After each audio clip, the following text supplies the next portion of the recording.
আসসালামু আলাইকুম viewers, welcome back to my channel Nusaiba Noor কিচেনের পক্ষ থেকে সবাইকে স্বাগতম। তো আমার আজকের রেসিপি হচ্ছে ডাল ভুনা রেসিপি। সম্পূর্ণ ভিডিওটি না টেনে দেখার জন্য সবাইকে অনুরোধ রইল।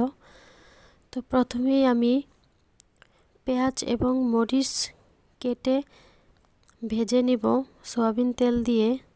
তো ভাজা হয়ে গেলে এর মধ্যে দিয়ে দিব মসুরির ডাল, ধুয়ে রাখা মসুরির ডালগুলো দিয়ে দিব। তো মসুরির ডাল দেওয়ার পরে এখন আমি এর মধ্যে অ্যাড করে দিচ্ছি হলুদ গুঁড়া এবং পরিমাণ মতো লবণ।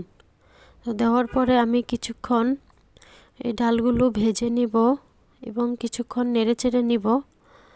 অবশ্যই একটু পরে পরে নেড়েচেড়ে নিতে হবে, না হলে ডালটা নিচ দিয়ে পোড়া লেগে যাওয়ার সম্ভাবনা আছে, এই জন্য। তো কিছুক্ষণ আমি 2 থেকে 3 মিনিটের মতো ভালোভাবে নেড়েচেড়ে ডালটা একটু কষিয়ে নিব।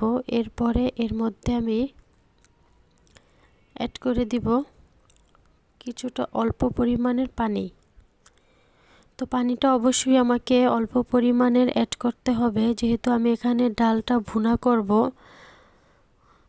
আর আমার ডালটা একটু আস্তে আস্তে থাকবে, সেজন্য আমার পানির পরিমাণটাও এখানে অল্প দিতে হবে। বলক আসা পর্যন্ত অপেক্ষা করব।